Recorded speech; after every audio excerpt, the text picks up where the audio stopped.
Okay, I want to start with one simple question.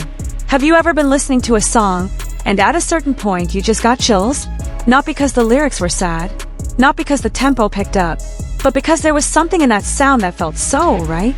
Like two things that were genuinely made to meet each other. For millions of people around the world, that moment happened for the first time in November 2016. At a fan meeting called BTS Third Muster. On stage, Suga was performing one of his darkest and most personal solo songs, Tony Montana. And then, with almost no build-up, ParkJimin walked onto that stage. That song wasn't Jimin's. That genre wasn't Jimin's specialty. That heavy, icy beat had absolutely nothing to do with the world of contemporary dance and ethereal falsetto that Jimin had always been associated with. But what happened next left thousands of people in that venue, and millions who watched the recording, completely frozen. And for nearly 6 years after that moment, ARMY around the world had one consistent request. Please, release the studio version. So the question I want to answer today is this: why? Why do two things that seem so fundamentally opposite feel so perfect when they come together? Is it just luck? Is it just because we already love both of them? Or is there something much deeper going on here? Spoiler, there is, and the answer can be explained by science. Before we get into the science, I need to make sure we're all on the same page about who these two people actually are, because this matters a lot for understanding why their combination works. Min Yoongi, known to us as Suga or agustd, is not a producer who appeared out of nowhere because of a label contract. He's a kid from Daegu who started writing lyrics and teaching himself MIDI production at the age of 13. By 17, he was already working part-time at a recording studio in his hometown. Before joining Big Hit Entertainment, he was active in the underground rap scene in Daegu under the name Gloss, which is literally the English translation of his real name, Yoongi, meaning shine or gloss. When he joined BTS in 2010, Suga was initially recruited not as an idol, but as a producer. He said himself that he joined Big Hit because he was told he wouldn't have to learn complicated choreography. We all know how that turned out, but that's a different story. What matters is this: Suga's production style was not shaped by an academy curriculum or a label's formula. It was shaped by hundreds of hours alone in a small room in Daegu, digging into beats, listening to Korean underground hip-hop, studying how Ryuichi Sakamoto built melodies from simple chord progressions.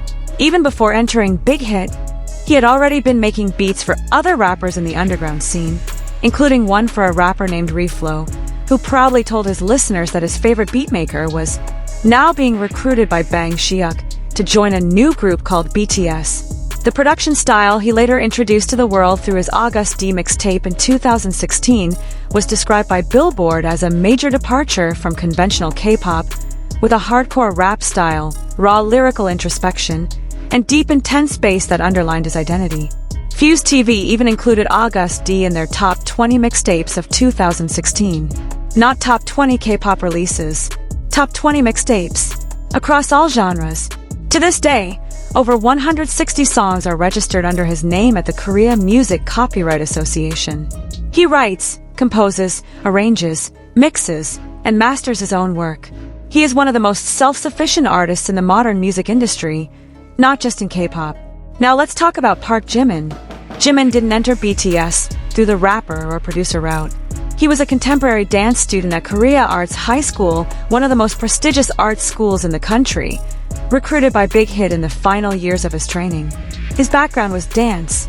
Vocalization was something he learned and trained intensely, not something that came from a formal musical background the way it did for other members of BTS's vocal line. And it's precisely from this combination that something emerged that left vocal experts genuinely puzzled. In February 2021, after BTS performed at MTV Unplugged and Jimin sang Coldplay's Fix You, a Japanese opera singer on Twitter, known by the username at Rosenduff3, posted a detailed analysis of Jimin's voice. Not as a K-pop fan, as a professionally trained classical vocalist. And what she wrote left a lot of people speechless. She pointed out that in Fix You, there's a moment where Jimin sings the word worse on a rising pitch. And in vocal technique, the natural tendency is for the voice to get louder as pitch rises. What's difficult, almost impossible, is maintaining low volume while the pitch keeps climbing. And Jimin did it with extraordinary care, with a level of control she said she rarely sees even among trained singers. But what she highlighted most was this: Jimin's falsetto and head voice. She said, and I'm translating this because it matters, that Jimin possesses a vocal quality that could only be produced by Jimin himself, even if you search the whole world. And what was even more striking, there was no detectable break between his natural voice and his falsetto. The color of his voice didn't change from the lower notes to the higher ones. That's not a small statement. In classical vocal technique, register blending, the ability to transition between chest voice, mixed voice, and head voice without any audible break is something opera singers train for years to achieve. Many never fully get there, and Jimin does it naturally. Lim Hyung-ju, an operatic pop tenor and member of the Korean Grammy Selection Committee, has praised him. Sumi Jo, a Grammy-winning opera soprano, has also noted the uniqueness of Jimin's voice. Artists like Khalid, Sean Stockman of Boyz II Men, even singers you might not expect at all, have spoken up about this voice at one point or another. Technically, Jimin's voice is classified in the countertenor range, a male voice type that naturally operates in the register, typically dominated by female soprano voices. His natural range reaches A5, 3 notes higher than Jungkook's F5, which is already considered remarkably high for the standard of any adult male voice. But what sets him apart isn't just how high he can sing. It's the color. His voice is described by many experts as mysterious, shifting between adult and adolescent tones, between masculine and feminine, in a way that leaves listeners never quite sure what they're hearing. There's an ethereal quality there, a quality that floats between categories. And it's exactly that quality we're going to talk about in the context of Suga's production. Okay, this is the part I'm most excited to get into. We're going into the science. In music acoustics, there's a concept called timbre, or tone color. It's the unique characteristic that makes two instruments playing the exact same note sound different from one another. Why do a guitar and a piano playing the same sound different? Timbre. Why does Jimin's voice sound different from every other vocalist, even when they're singing the same melody? Timbre. Now, Jimin's timbre has a very rich harmonic content in the higher frequencies. In production terminology, his voice sits high in the mix, meaning he naturally occupies a space in the frequency spectrum that's separate from most bass instruments, drums, and even male vocals in general. He doesn't crowd the same frequencies as other elements. He has his own acoustic room. Now let's look at Suga's production. From the agustd mixtape in 2016, and you can verify this yourself by listening to agustd, Give It To Me, or Tony Montana, Suga's production style consistently builds specific layers, a heavy and deep bass line, precise and dark drum patterns, and this is a critical part, a relatively sparse mid-range. Thin, deliberately left open. In hip-hop and trap production, this isn't an accident. Experienced producers know that the 500 Hz to 2 kHz frequency range, often called the mid-range, or the presence zone, is the area most prone to becoming muddy if overfilled. If you stack too many layers in there, everything blurs together. So good producers deliberately leave space in the mid-range for the vocal. And this is exactly what happens when Jimin's voice meets Suga's production. Two elements that are complementary in frequency. Suga builds a strong foundation in the low end, heavy at the bottom, dark in the middle. Jimin comes in at the higher frequencies, clear and uncontested. No masking. The production term for when one element covers another because they're sitting in frequencies that are too similar. Sound engineers have a name for this: complementary frequency stacking. Two sound sources that fill each other's gaps in the frequency spectrum without overlapping. This isn't coincidence. This is physics. But frequency isn't the only thing at work here. There's also something happening in the listener's brain. In music neuroscience, there's very compelling research on how our brains process sound. And one of the most consistent findings is this: our brains are extremely responsive to contrast. Think about it this way. If you walk into a room with a strong smell, within a few minutes you stop noticing it. Your brain adapts and begins ignoring the constant stimulus. The same thing happens with sound. Music that stays at the same dynamic level, with the same timbre, with the same energy throughout, starts to sound flat. Not because the music is bad, but because your brain begins processing it as background noise. You stop actively listening. What keeps the brain engaged and alert is surprise. Sudden change. Something different from what was expected. And that's exactly what happens in Tony Montana when Jimin comes in. Suga builds the entire atmosphere of the song with a delivery that sits in the low to mid frequency range. Heavy, cold, aggressive but controlled. His trap beat is intense. The atmosphere is dark. The listener's brain has already settled into a certain mode. Then Jimin enters with his high, thin, almost transparent falsetto, and the listener's brain experiences what neuroscientists call an auditory surprise response. A small spike in activity in the prefrontal cortex that translates as pleasure, attention, and anticipation. This isn't a metaphor. This is measurable neuroscience. And there's one more psychological element at work here, one that goes even deeper. Music researchers have documented that emotional contrast in music, not just contrast in volume or frequency, but emotional contrast, is one of the most powerful factors in producing chills or frisson in listeners. That goosebump sensation you get when a song truly hits something inside you. Suga brings one kind of emotion, raw, dark, defensive, full of pain weaponized into art. Jimin brings something that's almost the opposite, ethereal, vulnerable yet powerful, a voice that sounds like it's searching for something it hasn't found yet. When two emotionally contrasting energies appear in the same song, the effect on the listener isn't just it sounds good. The effect goes far deeper than that. Now let's talk about the history, because this is the part that I think is the most human in this whole story. November 2016. BTS third muster. Suga is performing Tony Montana, a song he wrote based on the character Tony Montana from the film Scarface, as a way to express the ambition that people around him back in Daegu considered too big. A deeply personal song, very underground, very far from BTS's more mainstream image at the time. And then Jimin walked on stage. What happened next is one of the most discussed moments in BTS fandom history. Not because something dramatic occurred, but because something very simple felt incredibly right. Jimin's voice on top of Suga's beat, on that stage, created something that people didn't have the right words to explain. In an interview, Jimin once revealed how that first collaboration came about. He said it was simple. Suga and I said, let's make something together. And that's what happened. I thought I wanted to sound cool. Such a simple sentence, right? But behind that simplicity is something incredibly valuable in the world of music production, the absence of psychological barriers. When Jimin said, I want to sound cool, he wasn't talking to a manager. He wasn't talking to a label executive who needed to approve it first. He wasn't talking to a producer he'd only known for 2 weeks. He was talking to Suga, someone he'd known on a deeply personal level, someone he trusted not as a business partner, but as someone who understood what he was trying to say even before he finished saying it. Creativity researchers have a name for this condition: psychological safety in creative collaboration. A state in which an artist feels safe enough to experiment, to fail, to try things that are unusual without fear of being judged. And it's in that condition that truly great collaborations are born. Suga, who is known among his peers as someone who doesn't give praise easily and is extremely serious about musical quality, responded to Jimin's desire not with skepticism but with space. The beat he built gave Jimin the freedom to explore a side of himself that rarely surfaced in BTS's more mainstream songs. And Jimin responded by giving something that even he might not have known he had before that moment.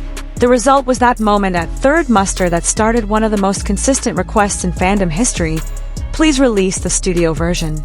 And they waited 6 years. 6 years later, in June 2022, the studio version of Tony Montana feat. Jimin was finally released as part of BTS's anthology album, Proof.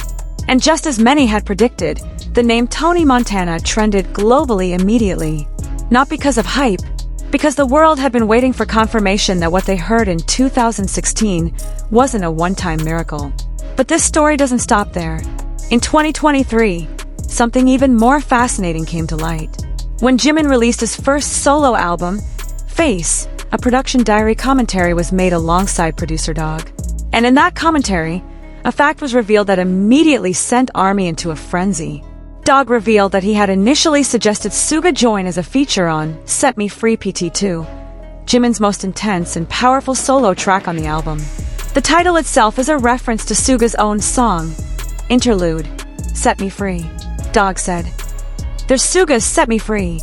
So we made this Set Me Free PT2, and we'd have Suga come in for a feature. We thought about Suga doing the rap portion. That's why he wanted to let Suga hear the song. And Suga, when approached, immediately agreed. No lengthy negotiation. No complicated schedule considerations. Just yes. But then came one moment that changed everything. Dog, the very person who had suggested the collaboration in the first place, said to Jimin, "This is your story. Wouldn't it be better if you wrote it yourself?" And Jimin agreed. The song ultimately became entirely his own, with no feature from anyone. But what was fascinating was the reaction once this was revealed. ARMY immediately split into two camps. Some said they felt robbed, that there was a version of Set Me Free PT2 featuring Suga that should exist in this world and doesn't. Others said the decision to make it entirely Jimin's story was the right artistic call. And Jimin himself, in that commentary, humorously addressed Suga in a way that perfectly captured the unique dynamic between them. "We've talked about this so far, but this is your story. Wouldn't it be better if you wrote it? The producer suggested that to me. I think that's right." And then he added, "And this is the part that made everyone laugh. Even if later, what if we finish the version with Suga featuring? We even thought about that." And then in August 2023, nearly 7 years after their first performance together at Third Muster, Suga and Jimin stepped onto the same stage again. This was Suga's solo tour in Seoul, agustd Tour D-Day. And what happened here was very characteristic of the dynamic between these two. Suga reached out to Jimin. Initially the request was simple, come by and perform Tony Montana. But then, exactly like Suga's personality, where once he has an opening he'll try to take everything, he started proposing more. 2 songs, add like crazy, make it a big finale. And Jimin, who by many accounts holds something like a PhD in dealing with Suga and his negotiation tactics, immediately recognized this pattern of gradual escalation and pushed back. There was a small, very funny negotiation. The dynamic of two people who have known each other too long to fool one another. But the result was that thousands of people in Seoul that night witnessed something millions of others could only watch through a screen. Jimin on Suga's stage, again, 7 years later, and the combination still felt just as right as it had the very first time. Not because of nostalgia, not because they're BTS, but because of the physics of frequency, the psychology of contrast, and a decade of artistic trust built not in management meetings, but in hotel rooms after concerts, in late-night studio sessions, in thousands of days living side by side that taught them how to listen to each other even before the sound begins. Now I want to be honest about something. There are a lot of great musical collaborations in this world. There are a lot of artist pairings whose voices work well technically, whose productions complement their vocalists beautifully, whose final results sound polished and professional. But there's a big difference between technically compatible and feeling right. What makes the Jimin-Suga collaboration different isn't just frequency and the psychology of contrast, even though both of those things are real and measurable. What makes this different is what music researchers call entrainment, the synchronization of rhythm and emotional response that happens between two musicians who have collaborated over a long period of time. This is a well-documented phenomenon in music psychology. When two musicians play together consistently over years, a synchronization occurs that goes far deeper than the technical. They begin responding to each other in ways that can almost not be taught. The way Jimin knows exactly when to come in. The way Suga builds space that is precisely the right size for Jimin's voice. The way both of them create a dynamic rise and fall that feels organic not because there's sheet music directing it, but because they've been listening to each other for more than a decade. And this is something that cannot be replicated in any studio with any budget. You cannot buy entrainment. You cannot create psychological safety with a contract. You cannot simulate a decade of knowing someone.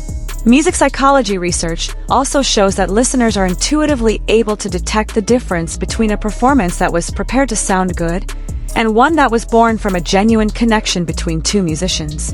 The emotional response to the latter is consistently stronger, deeper, more lasting, and more likely to be remembered years later. When the brain detects authenticity in music, it releases more dopamine and oxytocin, the same hormones involved in social trust and emotional bonding. That's why, nearly 10 years after that first moment at Third Muster, the words Tony Montana can still make ARMY around the world immediately know exactly what's being talked about.